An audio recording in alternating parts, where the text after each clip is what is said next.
I have been studying psychedelic culture through online forums for about 6 years now.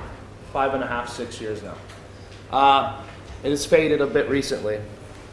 And I wanted to capture or look at what it meant to be a semi-public figure that represents themselves as a psychedelic person. What are the norms, the moral structures, the patterns of discourse, that whole thing. And I did this for a little while.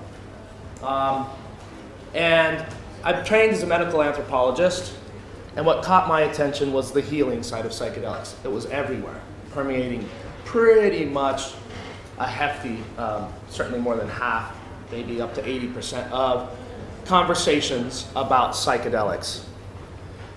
But it wasn't necessarily clear what was meant by medicine or healing. They were used in various ways. Medicine occasionally was used as a term for just any plant-based psychedelic and the medicine, and sometimes it was used in a clinical sense. Healing was a lot fuzzier. So healing became my focus. I was trying to grasp, what did that mean?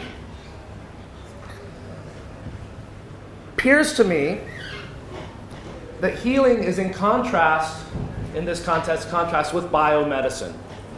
Biomedicine, the doctors, the NHS. And the contrast is, with the NHS, they want to get you better from a bad state to a functioning state, essentially. Let's get you back where you can go, care for your kids, go to work, and all that. In the psychedelic sense, on the psychedelic forums anyway, healing meant getting better, getting above that line, being whole, physically and psychologically. And so we've all heard the stories about, cancer remissions, various other biological conditions cured by various psychedelics. A lot of it recently is done with ayahuasca, but other substances have had that attached to them. One of the more interesting ones I've heard a lot now is using DMT and sometimes mushrooms for tinnitus. Americans say tinnitus, you guys say tinnitus. And it remitting for about 7 days after a good heavy dose. Which, if you've got it, is a miracle. You get silence. You haven't had that in a long time. You can hear the birds and the leaves rustling. But I wanted to find out, or I was sort of poking around, trying to figure out, well, how is this working? Where is this healing coming from? In particular, the biological aspects, because there doesn't seem to be an immediate, apparent causal factor between brain chemistry, immediate brain chemistry and perception, and say a sprained ankle getting better. So really wanted to delve into that a little bit more than the psychological aspects, which are obvious. They're the most talked about aspects of it. What are we doing with MDMA therapy? What are we doing with psilocybin therapy? We're not getting a lot of people going, let's see what it does to cancer yet. So digging around through the literature, a broad spectrum of literature, I found two generative forces in a theoretical level that seem to explain some of the healing aspects. The first one, I use a couple of big, silly words, but that's what they are in the literature. The first one is salutogenesis. And this was, it's in contrast with pathogenesis. Pathogens are what make you ill. We've all heard that, the pathogens. Maybe it's a bacteria, maybe it's a parasite, or whatnot. Salutogens are the things that make you get better. And Antonovsky in the 70s is a gentleman who was studying Auschwitz survivors. He didn't have any questions about why so many of them failed in life after that experience. Again, that was quite obvious. They're broken. Some of them thrived, and he wanted to figure out what made them special. Instead of looking at what made these guys sick and trying to fix it, what made these guys special? What can that tell us? That's the balance, the yin to the yang of the typical biomedical system. And he worked on this and worked on this, and other people have worked on it since then. And they've equated salutogenic forces narrowed it down to something they called a sense of coherence. Sense of coherence has a couple of things in common with most of the definitions of mysticism that William talked about a bit. And they are being part of a bigger picture, something bigger than yourself is out there, and a sense of connectedness to other things in the world. So, the mystical experience, a heavy mushroom trip, you see God, the one, the light, ecology, whatever it is. You're getting connected into a bigger mesh. And it is these mystical experiences that Roland Griffiths is talking about with mushrooms that are occasioned quite regularly at certain doses, and that seem to be related to these healing modalities or healing experiences. The other generative force is a negative generative force. I say generative force because of Genesis. Is something an anthropologist in the 30s, Gregory Bateson, talked about. He called it schismogenesis. The things that make whatever it is, in this case a social community, split apart. And in the 30s, the focus was why in this colonial experience did everything work out all right and everybody integrated, and why in this one did it break apart and the locals and the imperial forces don't get along. And there are certain facets and aspects of social engagement that can cause these schisms, these breakages, splitting apart. And as you can tell, this is quite the opposite of making the connections and being part of a bigger picture.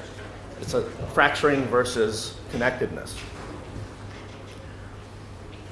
And what I see politically, you guys see it too, here.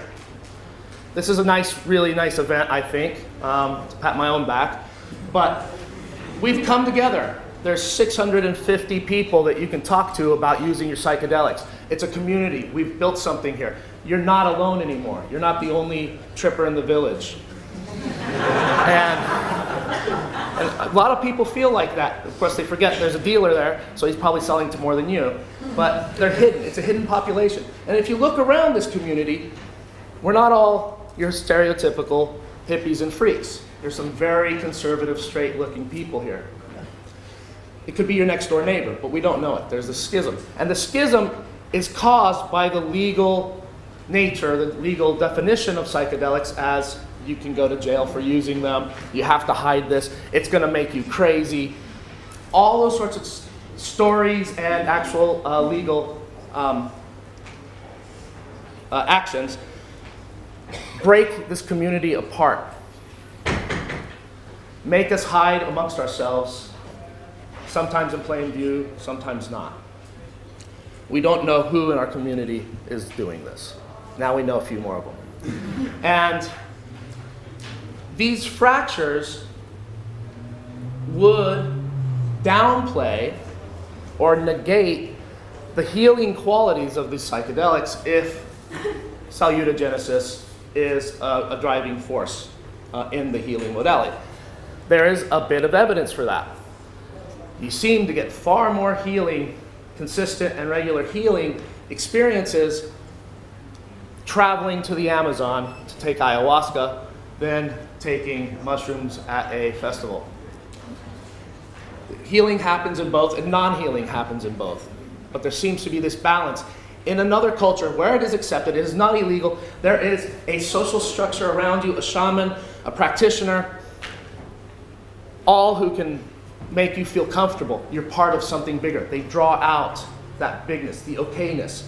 And in particular, in those communities, the kids grow up seeing the adults. In some cases, like the Yanomamo, Munduruku, 1 out of every 4 adult males is a shaman. That means on a regular basis, you see a full quarter of the male population out of their minds. Never has one of them ever died.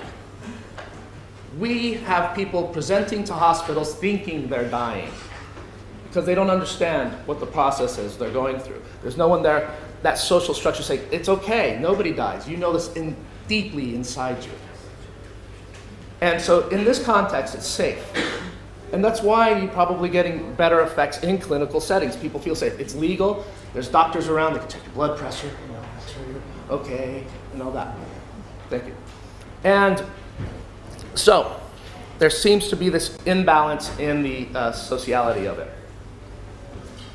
But even as a psychedelic community, going into a sort of bigger picture, or well, this is in the self now at this point, we're still have a discourse of schismogenesis, a schism-building discourse.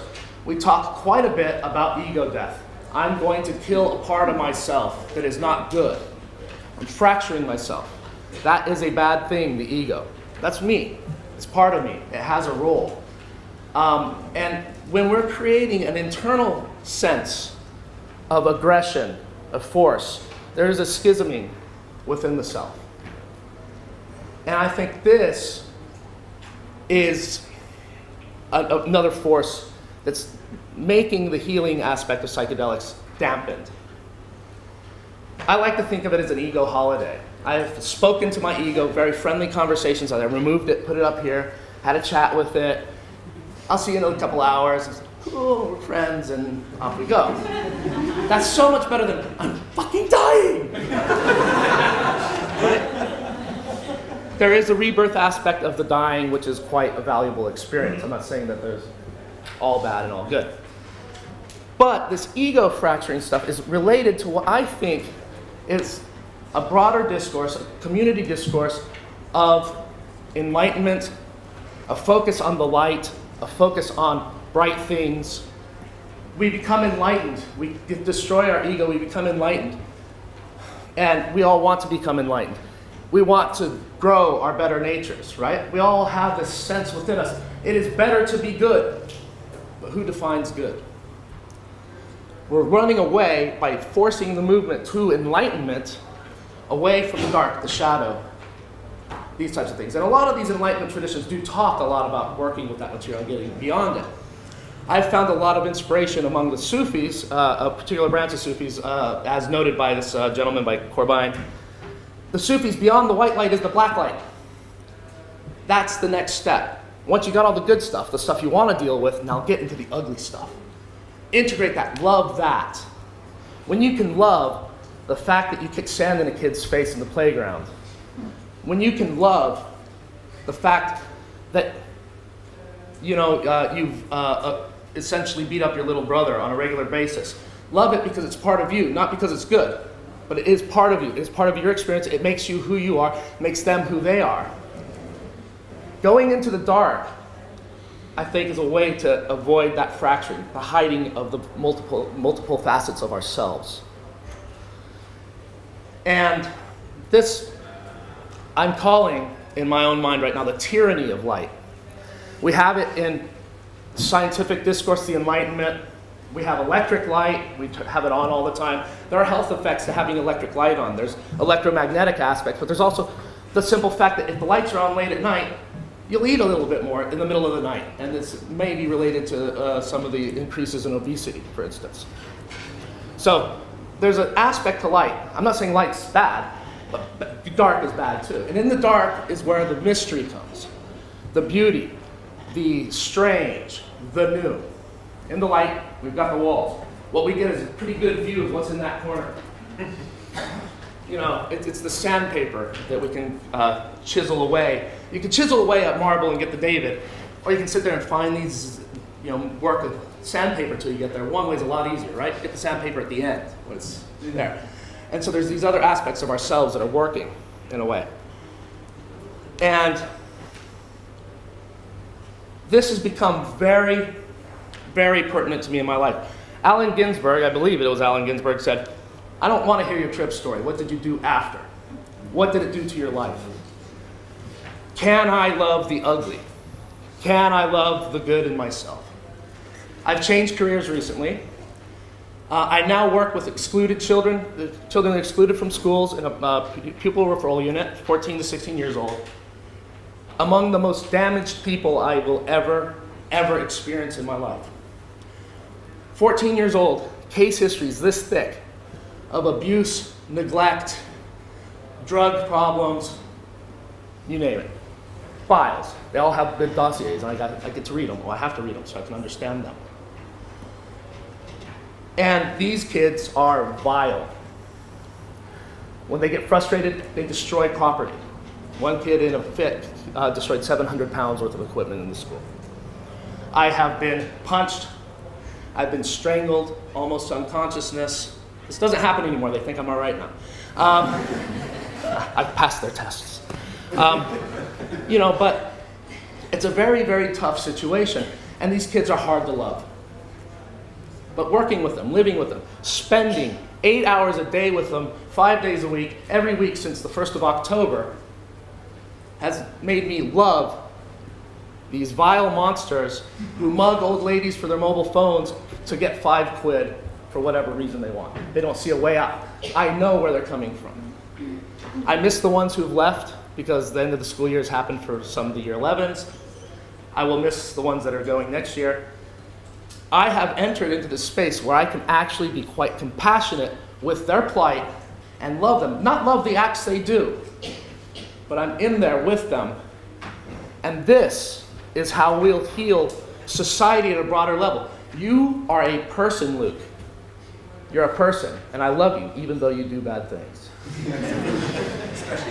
Especially Luke. And this is a very powerful and a heart-rending moment. I've had one of these kids, when you mention the word relationship, they flip out and they punch walls and I'm not a fucking relationship with you, I'm not gay. Right?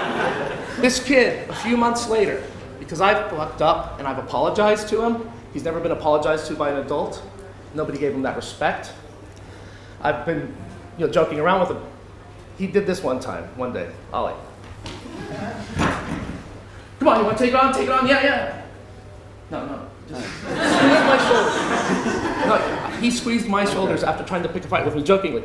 That was a hug. That was a hug. Probably the first one he's ever given to a male anyway.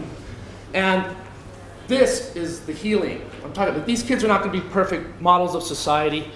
Maybe they'll be a tiny bit better when they walk out of that crew and maybe change that cycle, that spiral cycle of downfall that community has. It's quite rampant in Thanet where I work. And so I say, it's not us versus the cops. Love a cop, marry a cop, live with a cop. One who hates drugs vilely. So you can figure out where they come from and they can figure out where you come from. They'll learn something, you'll learn something. That's the bridge that will create the salutogenesis. Without the bridge, we're just fracturing, creating multiple communities that will never listen to each other, never work again. That's not healing, that's making the system sick. So that's my take on the human side of the healing with psychedelics. Thank you.